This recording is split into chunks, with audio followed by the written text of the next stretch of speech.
Hello everyone, welcome to Homeschool Autism Life. My name is Jamie. Today's video I wanted to share one of my most favorite things in the world, and yes, I'm going to be weird about it because this is a piano that I got for free. My son is happy today. I got it for free from a friend who was holding it for another friend whose husband didn't want it in her house, and she looked rough. So there was a not very nice brown color of stain, and they had let it drip down, and I stripped her.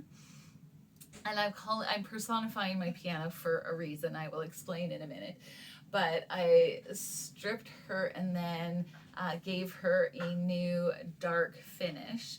And the reason why she is a her is because she is my grand old lady. When I got back the piano and I had taken the time to get her cleaned up and stuff, I found the number on the inside. So this is an Amherst piano, and there's a number inside. You can look it up. Another one. You can look it up online and I discovered that she is 110 years old. She was built in Nova Scotia, Canada, in 1914, and I even found just some of the things it's so fun. It's so awesome. But she looks rough. She has rough edges.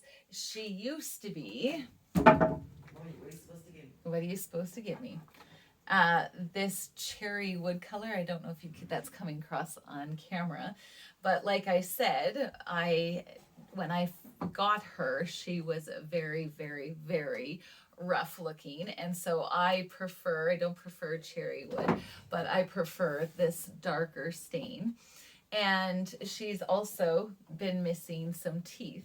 And one of the things that I've been thinking about over this long period of time, because I've had her for about, I want to say 10 years, something like that.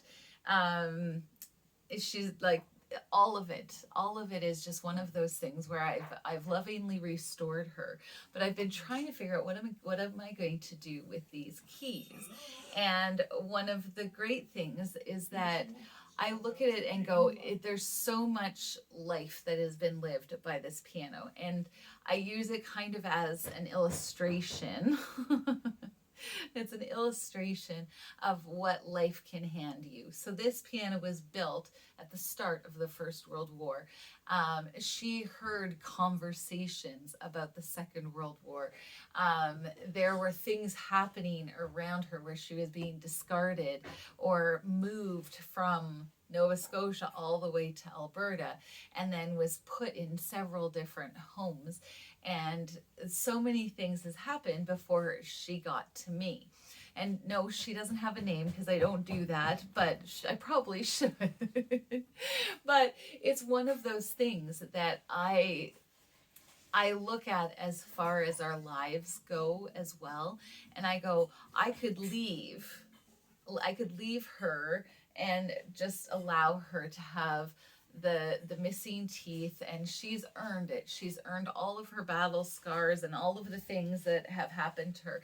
But because I love this piano so much, I want to dress her up. I want to make her feel like she's brand new. And I know pianos don't feel things. I know.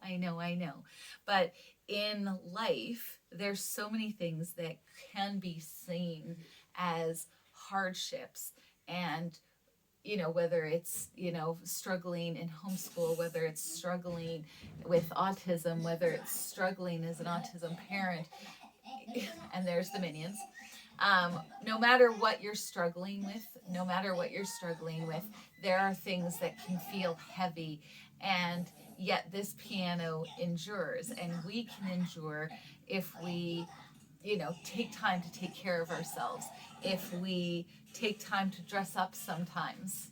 if we take the time to go, okay, you know what, I'm going to take this little bit of time to make myself feel like I'm human and normal again, even though we're going through a hard time. And that's kind of what I'm doing with this piano too. So I'm going to bring you over.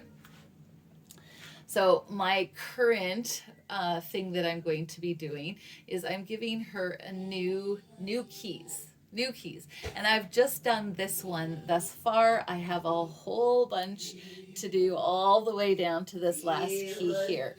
And the reason why I'm sharing this is because I look at it and go, I really want to make sure that I am intentional about the things that I'm going through, to make sure that I'm taking care of myself, but also to be better for my family. So if I did nothing with this piano, she'd be okay. She'd be okay, but she'd be rough. She'd look rough. She wouldn't be able to sound as awesome as she could be. And I feel like as a autism mom, as a homeschool mom, I need to do just a little bit. And I think in previous videos I've talked about my issues with self-care, and I feel like my piano has actually helped me understand it in terms of I'm not being, I hate the word self-care because I think it's way too close to selfish, but I understand in the grand scheme of things that I need to be able to take care of my family and my son and whatever is going on in the world, but I need to be as solid as this piano is.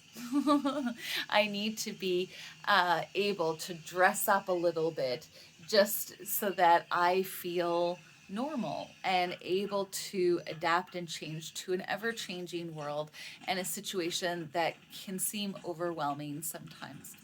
So I can play beautiful music and be a grand old lady one day that still has the joy of the Lord and is able to sing his praises about what he's done in my life.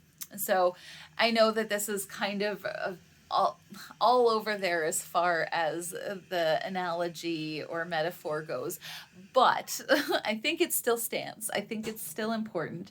And one day when I finish it, I will show you all. But I wanted to share, sometimes a simple thing can teach you a great lesson, and I feel like this is one of those for me that I can really look to as a way to, yeah, just remember that the Lord has given me resilience and the ability to overcome, and it's silly, but it's something that I love, and I thought I would share it with you. So we'll talk to you later. Bye-bye.